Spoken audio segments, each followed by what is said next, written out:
Noun, tu es une artiste visuelle, peintre, plasticienne, photographe et depuis novembre 2022, toi et ton équipe, eh bien, vous avez ouvert l'exposition Mamandilo, si on peut le dire comme ça. Alors avant d'entrer dans les détails de ce qu'on va découvrir, est-ce que tu peux un petit peu nous raconter comment tout a commencé? Je crois d'ailleurs qu'il y a un lien avec le ministère de la Culture.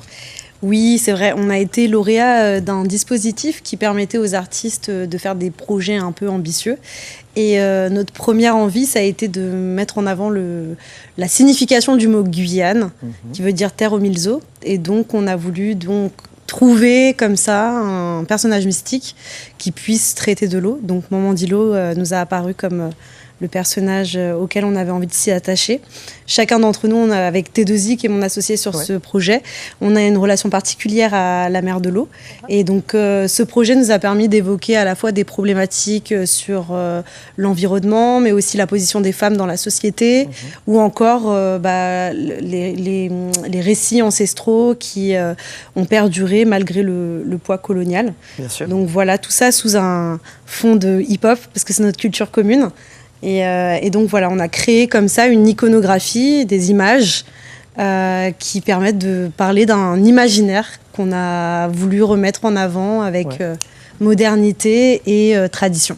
Bah alors du coup, j'ai cru comprendre qu'effectivement, Mamandilo avait un impact un peu personnel, quelque chose. Est-ce que personnellement, vous avez vécu une histoire avec Mamandilo, Noun? Alors, pas directement, mais en tout cas, dans mon histoire intime, il y a aussi une histoire de déracinement, de réenracinement.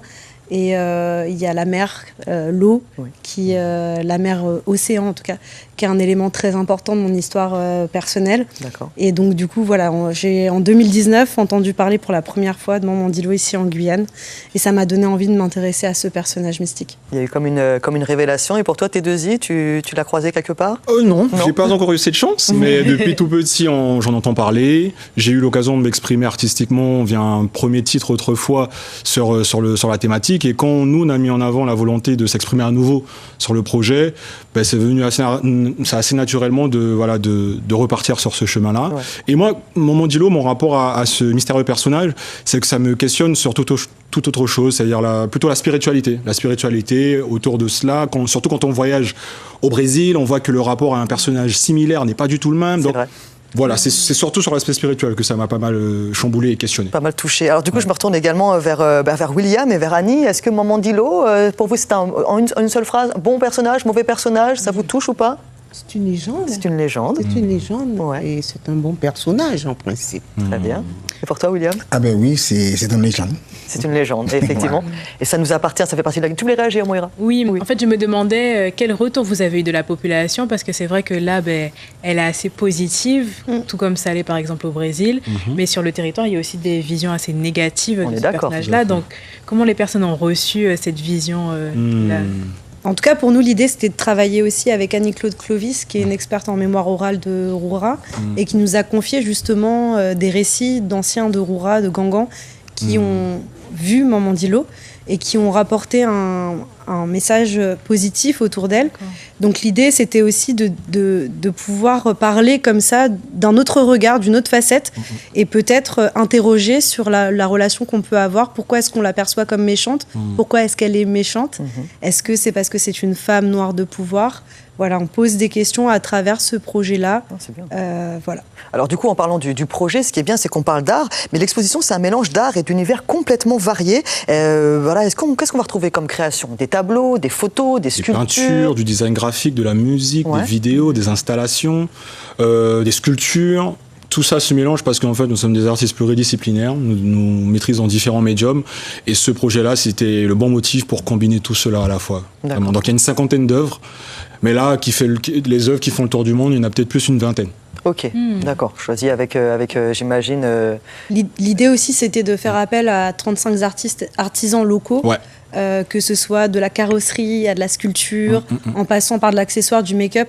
On a essayé de créer vraiment un univers à 95% en Guyane, et guyanais, avec des modèles aussi. Et l'idée, c'était aussi de pouvoir avoir d'autres représentations de corps féminins dans l'espace public, d'autres représentations, des représentations aussi d'une forme de spiritualité afrodescendante qui soit en dehors du mythe de la sirène qu'on a l'habitude de percevoir en Europe, dans les médias ou en Europe. Europe. Ouais. D'ailleurs, il faudrait vous rapprocher peut-être de Walt pour pouvoir faire un nouveau film. Plutôt que de l'appeler Ariel, on l'appellera Mandilo. Vas-y. Exactement. Vas-y, Moira.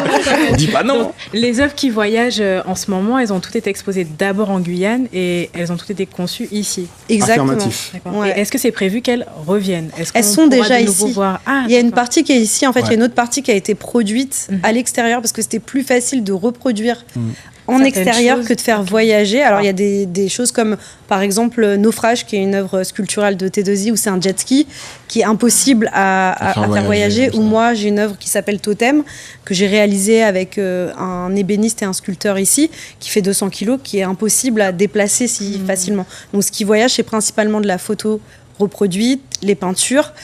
Mais, par exemple, dans notre périple, on a eu la mauvaise expérience de perdre certaines œuvres Ah oui. dans le transport des œuvres. Donc, par exemple, il y a des pièces uniques de drapeaux que j'avais créées avec des designers ici qui ont été perdues. Donc voilà, là, on est en Perdu train de parce que reproduire. abîmé ou perdu Perdu. En fait, perdu dans le Au Brésil, transport. par exemple. Au Brésil, de Belém à Rio, la disparition. caisse a disparu. Aïe, aïe, aïe, aïe, aïe, aïe, aïe. Ok, Ouais. d'accord. Alors effectivement, alors du coup, j'imagine que les photos, ça peut être aussi des photos d'œuvres que vous n'avez pas pu emmener, comme le totem ou le jet ski que vous Alors, pouvez... Ça, Ça, on- ça aurait été une possibilité, Ah bah, je vous mais donne- pas du tout. Non, du coup, Pas du tout. cherchez des C'est idées, plus, vous m'appelez. c'est plus des images qu'on va montrer parce que à chaque fois qu'on a des expositions, on vient tous les deux des arts du vivant, des arts du spectacle, moi de la danse, lui de la musique, du rap. L'idée, c'est à chaque fois de créer des moments. On fait des moments d'îlot club aussi, donc Ouais. on fait appel à des artistes locaux et on crée aussi souvent des tables rondes.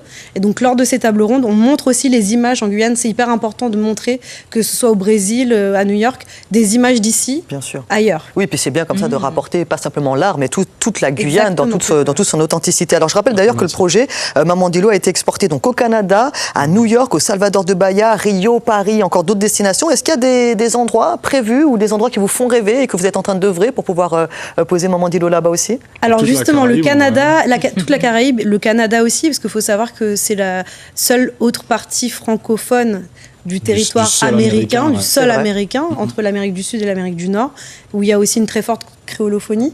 Et donc là, on n'a pas encore réussi à emporter Mamandilo réellement dans nos bagages au Canada. On est déjà invité pour discuter sur des conférences autour de ce sujet-là. D'accord. Mais la prochaine étape, c'est de pouvoir l'emmener dans nos valises. Non, mais en tout cas, c'est tout ce qu'on vous souhaite. Et d'ailleurs, si jamais il y a d'autres croise les artistes doigts. qui ont envie de se rapprocher de vous pour faire partie du projet, qui ont aussi une vision de Mamandilo ou d'autres choses, est-ce qu'il est trop tard? Est-ce qu'on peut vous contacter? Comment ça se passe? Ben en fait, ça peut se passer lors des tables rondes, parce qu'en fait, c'est vrai que là, on n'y ajoute pas forcément d'autres créations. Là, ça se base sur ce qu'on a fait en 2022. D'accord. Mais on laisse ouvert les tables rondes. Les tables rondes sont des moments justement d'échange où on peut parler. Tout le monde, chacune apporte sa vision sur la thématique. Et mais pour de nouvelles créations,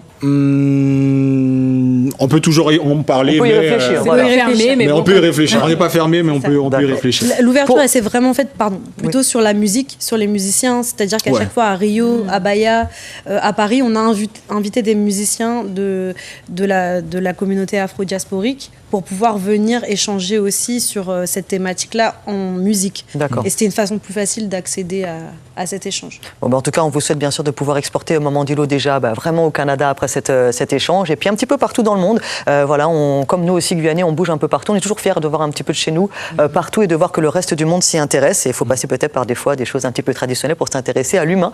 Et ça, c'est une très bonne chose. Félicitations. D'ailleurs, chez vous, n'hésitez pas à aller faire un tour sur le web pour pouvoir suivre un petit peu tout ce qui se passe autour de ce magnifique projet Mamandilo. Voilà, mis en place par Noun et T2I. Bravo à tous les deux. Merci.